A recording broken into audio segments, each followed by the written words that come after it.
राधे राधे। हरे कृष्ण। कार्तिक मास महात्म्य 19वां अध्याय। आगे की कथा इस प्रकार है। राजा पृथु ने पूछा, हे नारद जी, अब आप यह कहिए कि भगवान विष्णु ने वहां जाकर क्या किया तथा जलंधर की पत्नी का पतिव्रत किस प्रकार भ्रष्ट हुआ। नारद जी बोले, जलंधर के नगर में जाकर विष्णु जी ने उसकी पतिव्रता स्त्री वृंदा का पतिव्रत भंग करने का विचार किया।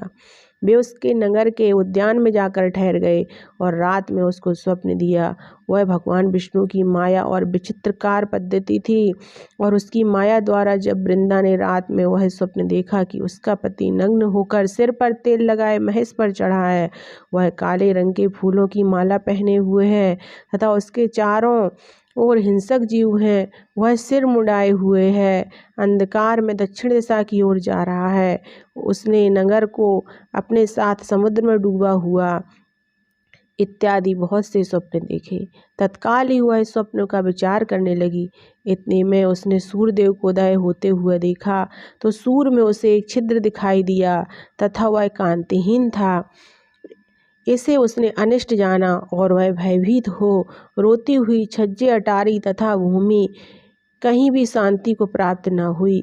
फिर अपनी 2 सखियों के साथ उपवन में गई, वहाँ भी उसे शांति नहीं मिली। फिर वह जंगल में निकल गई, वहाँ उसने सिंह के समान 2 भयंकर राक्षसों को देखा, जिससे वह भयभीत हो भागने लगी। उसी क्षण उसके समक्ष अपने शिष्यों सहित शांत मौनी तपस्वी वहाँ आ गया। भयभीत वृंदा उसके गले में अपना हाथ डाल उससे रक्षा की याचना करने लगी। मुनि ने अपनी एक ही हुंकार से उन राक्षसों को भगा दिया।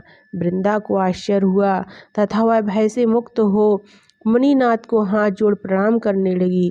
फिर उसने मुनि से अपने पति के संबंध में उसकी कुशल क्षेम का प्रश्न किया।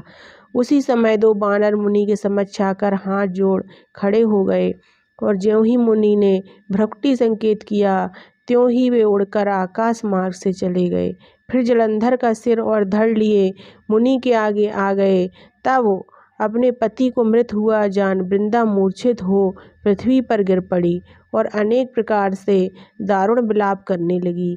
पश्चात उस मुनि से कहा, हे कृपानिधि, आप मेरे इस पति को जीवित कर दीजिए। पतिव्रता दैत्य पत्नी ऐसा कहकर दुखी श्वासों को छोड़कर मुनीश्वर के चरणों में गिर पड़ी।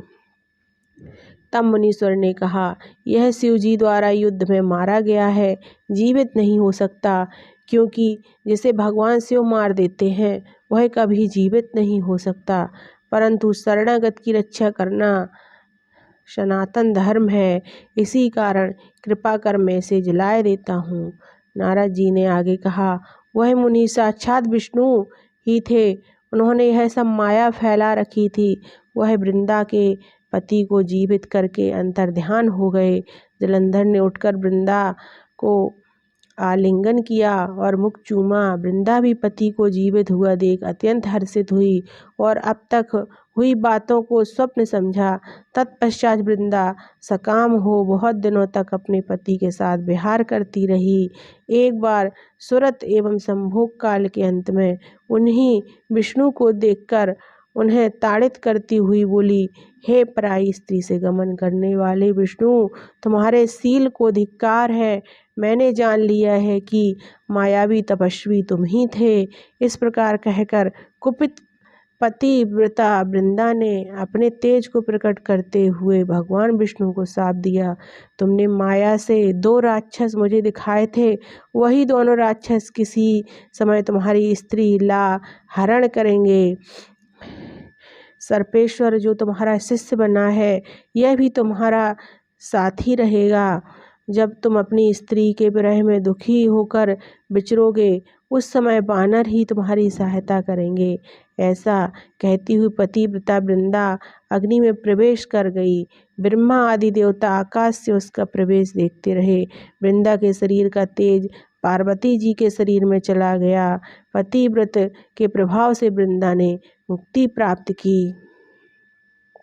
राधे राधे। हरे कृष्ण। कार्तिक मास महात्म्य 19वां अध्याय समाप्त हुआ।